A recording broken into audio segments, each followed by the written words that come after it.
every year, 1, 2, 3, whatever year it is, there's life happens. Let's just clear it up. First of all, the biggest misconception with a review is that it's purely for upselling.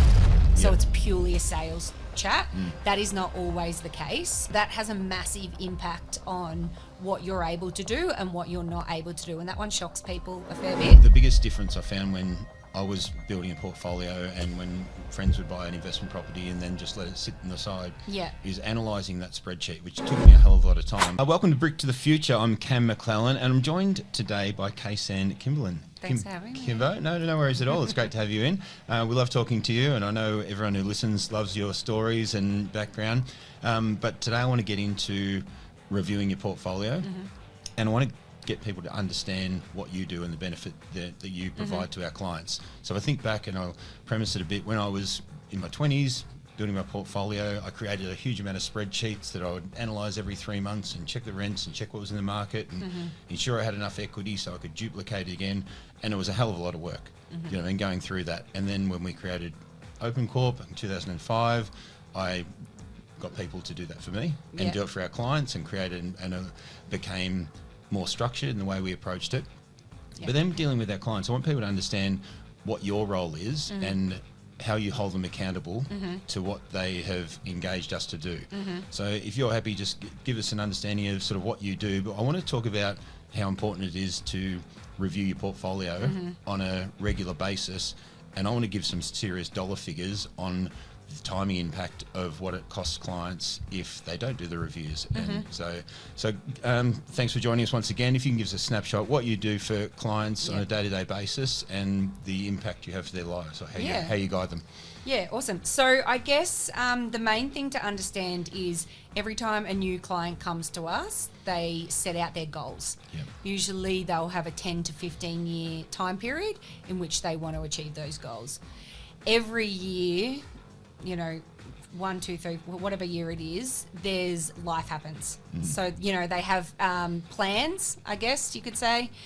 Things start to happen within their lives, and sometimes they get just, pushed off course. My job is to remember what those original goals were, what the plan is that we put in place to help them achieve it, and then hold them accountable to achieving them. Now, sometimes the goalposts move, and we can move with them, but the idea is that they have almost like a coach that they check in with every 6 months to get a health check, not only a health check on their portfolio and just to see how they're tracking towards their goals. I was talking to a mate of mine who's a personal trainer and runs a big fancy podcast on personal training, Danny, and he was saying to him, we're like personal trainers for finance, for his financial situation. So it's like having someone holding your account, motivating you, and like you said, reassessing your goals depending on life changes year on year. But it still doesn't mean that you shouldn't be held accountable if you've engaged us to do that to those goals. Absolutely. The review in itself, like when you think of it, who wouldn't it apply to? Or when you're going through a review, does it? Talk me through. So I think, let's just clear it up. First of all, the biggest misconception with a review is that it's purely for upselling. So it's purely a sales chat. That is not always the case. It can be a sales chat if that's the stage of your portfolio that you're in. But it is also just a strategy conversation as well. And so what we're assessing is what's going on in your life at that stage. Now, things change on a regular basis. So kids finish school. Tell us about some of the the biggest life updates that people need to update you on and the impact that they've got. That it has, absolutely. So kids finishing school is a big one because you might have 10, 15, 20,000, sometimes more worth of school fees. And that has a really big impact on where you're sitting financially. So kids finishing. This one is interesting. Kids turning 18. People think because they still live in a house that they're dependents, even though they probably are. They cost money. They cost money. I've got an 18-year-old and she costs money. As far as the bank is concerned, they're no longer a dependent. So that has a massive impact on what you're able to do and what you're not able to do. And that one shocks people a fair bit. Yeah. And then the other items that we're sort of looking for on a regular basis is obviously mothers going back to work, that, been on maternity leave, then going back into the workforce. So just having, being updated across that. And then debts, liabilities. So we sort of break it down into two different sections that are going to have a massive impact. So I like to call it consumer debt, which would be considered bad debt.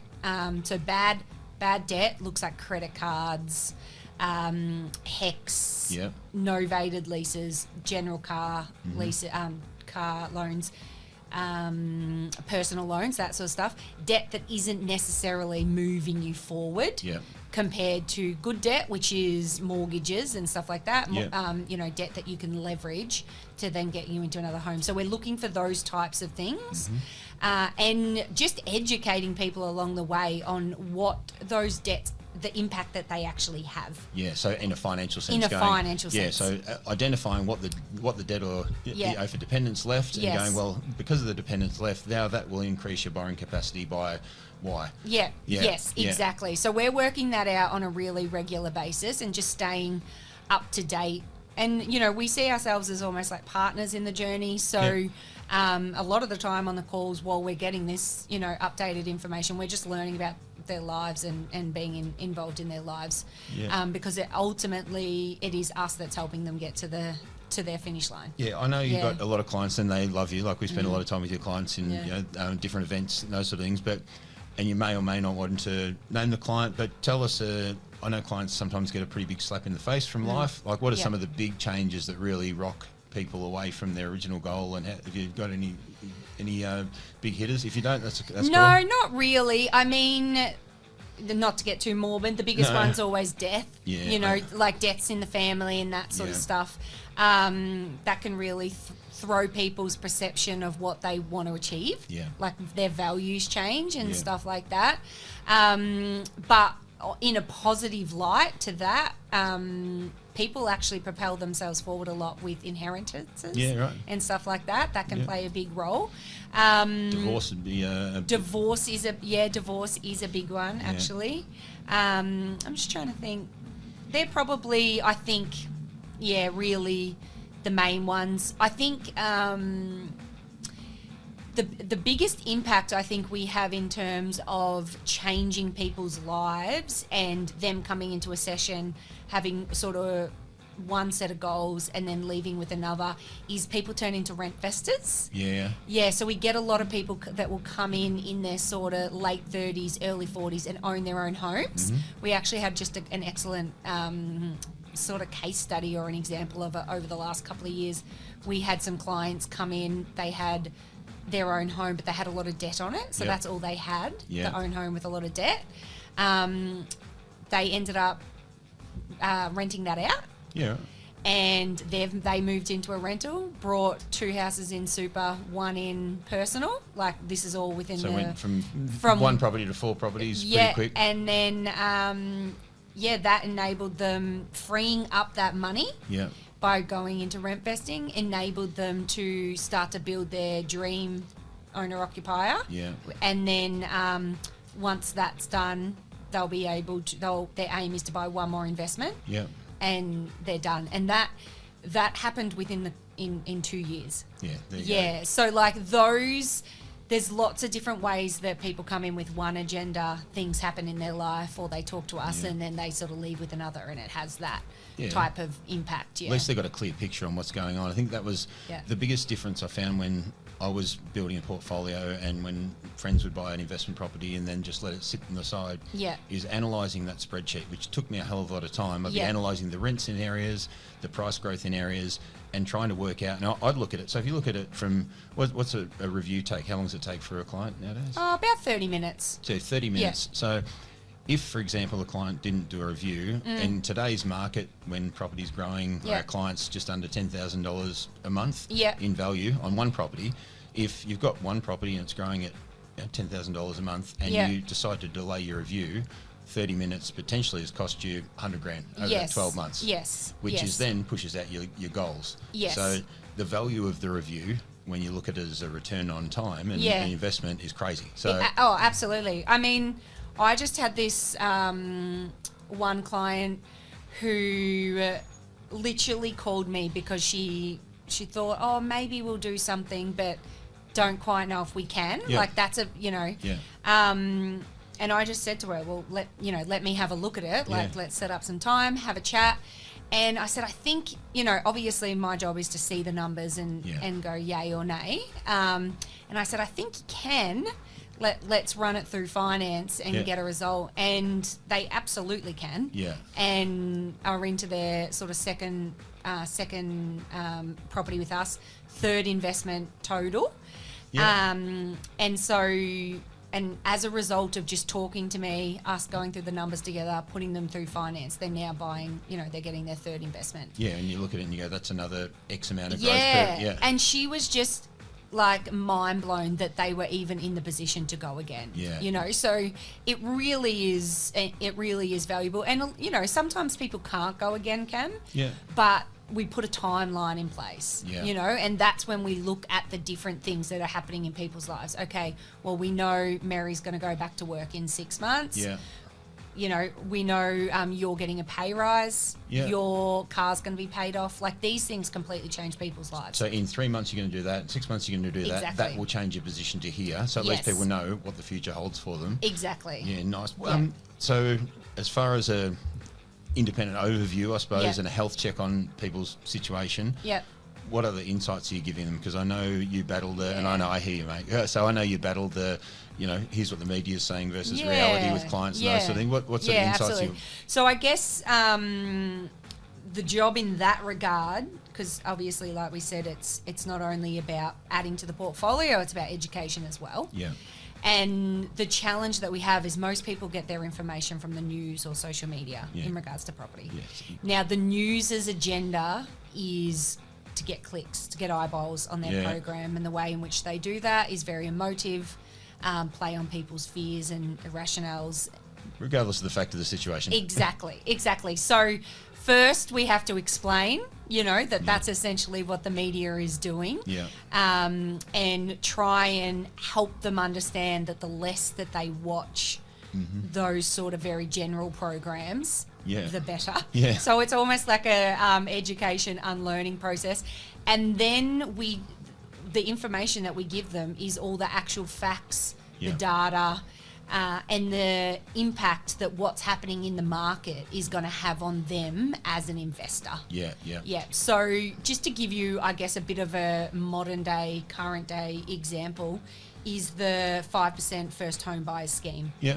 Now, that is obviously promoted to the marketplace for first home buyers because it is for first home buyers. However, the what's the word for it? The parameters that are on the first home buyers, the 5% first home buyers grant, have essentially started to push the entire property market up. Absolutely. From the bottom up. Yeah.